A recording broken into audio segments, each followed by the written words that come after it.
Halo guys, Imlek sebentar lagi nih. Kali ini pengen info akan membahas tentang 10 mitos dan tradisi saat Imlek. Tahun baru Cina di Indonesia disebut dengan Imlek. Imlek berasal dari bahasa Hokkien.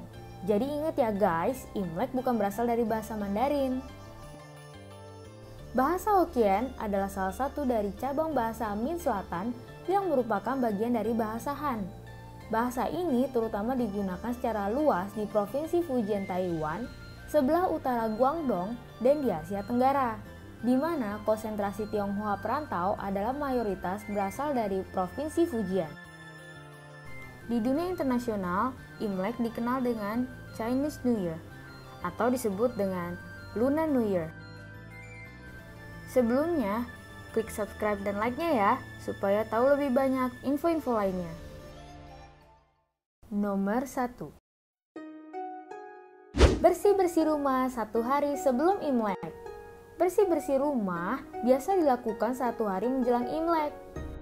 Membersihkan rumah bertujuan untuk membuang kotoran yang dianggap sebagai simbol kesialan.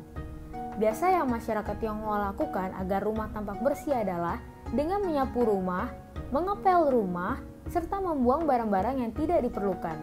Tapi, kalau bisa bersih-bersih jangan nunggu Imlek ya guys. Kita harus membersihkan rumah setiap hari loh. Nomor 2. Tidak boleh menyapu rumah saat hari Imlek.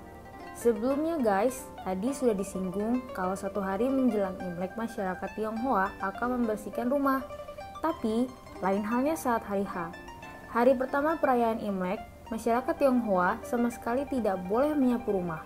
Karena masyarakat Tionghoa menganggap jika menyapu rumah saat Imlek, maka rezeki yang sudah datang ke rumah akan tersapu keluar. Tentu hal itu pasti akan sangat dihindari ya guys. Maka dari itu, tradisi tidak boleh menyapu rumah saat Imlek masih digunakan sampai sekarang. Nomor 3.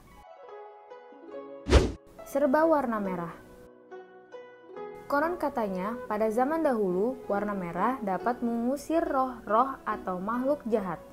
Jadi, pada zaman sekarang, warna merah dianggap sebagai simbol kesuksesan dan keberuntungan. Itulah kenapa masyarakat Tionghoa menghias rumah, menggunakan pakaian serta aksesoris warna merah pada saat Imlek. Nomor 4. Angpau. Nah, ini dia yang paling ditunggu-tunggu, yaitu amplop merah yang sering disebut sebagai angpau. Angpau berasal dari bahasa Hokkien yang berarti ang adalah merah dan pau adalah amplop.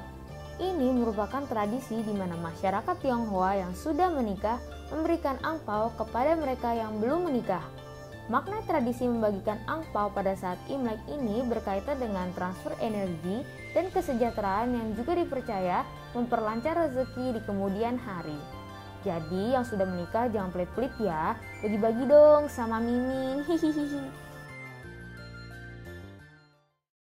Nomor 5. Kumpul keluarga. Tidak hanya pada saat lebaran saja nih guys. Imlek juga menjadi waktu yang tepat untuk mengunjungi sanak saudara. Biasanya kumpul keluarga dilakukan pada malam sebelum perayaan Imlek. Seperti kumpul keluarga pada biasanya, masyarakat Tionghoa akan mengadakan makan bersama. Momen ini digunakan masyarakat Tionghoa untuk mempererat tali persaudaraan, supaya keluarga tetap utuh dan bersatu. Nomor 6. Hidangan khas Imlek. Hari raya apapun akan terasa kurang jika tidak menyajikan makanan wajib perayaan tersebut. Sama halnya seperti saat perayaan Imlek. Hidangan khas Imlek seperti mie, kue keranjang, kue lapis, dan buah jeruk menjadi makanan yang wajib pada saat Imlek. Arti dari makanan itu sendiri adalah mie merupakan lambang dari panjang umur. Kalau kue keranjang yang manis dan lengket memiliki fungsi untuk membuat hubungan kalian menjadi manis dan lengket. Kue lapis sendiri memiliki arti agar dapat rezeki berlapis-lapis pada tahun itu. Nah, kalau jeruk melambangkan keberuntungan. Jadi, jangan heran ya kalau banyak dari makanan tersebut ramai dibeli pada saat Imlek. Nomor 7. Pantang makan bubur. Jika tadi kita membahas mengenai beberapa makanan yang wajib pada saat Imlek, maka lain halnya dengan bubur. Bubur menjadi makanan yang pantang disajikan ketika Imlek. Kenapa ya guys?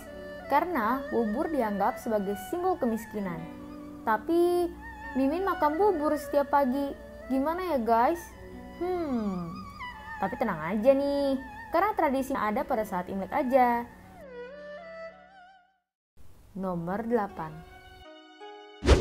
Dilarang membalikan ikan saat menyantapnya. Dalam tradisi Imlek, masyarakat Tionghoa dilarang membalikan ikan saat menyantapnya. Tapi tidak hanya itu, masyarakat Tionghoa juga harus menyisakan ikan yang disantapnya untuk dinikmati keesokan harinya. Kenapa ya guys?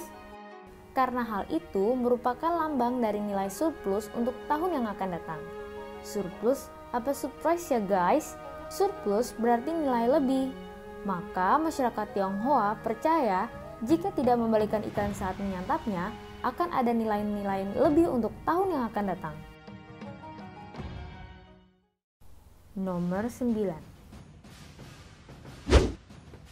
Petasan dan kembang api. Kayaknya sih udah biasa ya guys, dari setiap perayaan hari besar pasti nggak jauh-jauh dari petasan dan kembang api. Tapi ingat ya guys, jangan bermain petasan dan kembang api berlebihan. Dan untuk adik-adik, jangan bermain petasan dan kembang api tanpa didampingi orang tua. Dalam perayaan Imlek sendiri, kembang api merupakan cara untuk menakutkan roh-roh jahat. Konon katanya, suara keras pada kembang api akan membuat roh-roh jahat ketakutan. Ya takut ya guys, Mimin juga takut suara petasan. Abis ngagetin sih. Tapi tenang, Mimin bukan roh jahat kok.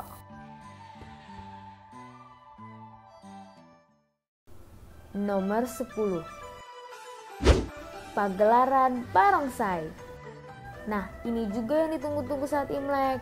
Barongsai atau tarian singa ini merupakan tarian yang diyakini bisa membawa keberuntungan dan biasanya dimainkan oleh 2 orang.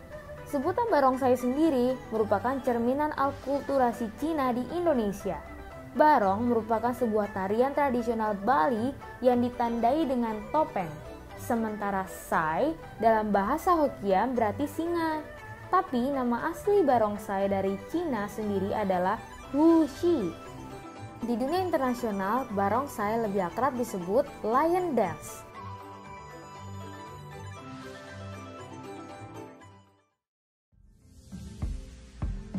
Klik subscribe dan like-nya ya, supaya tahu lebih banyak info-info lainnya.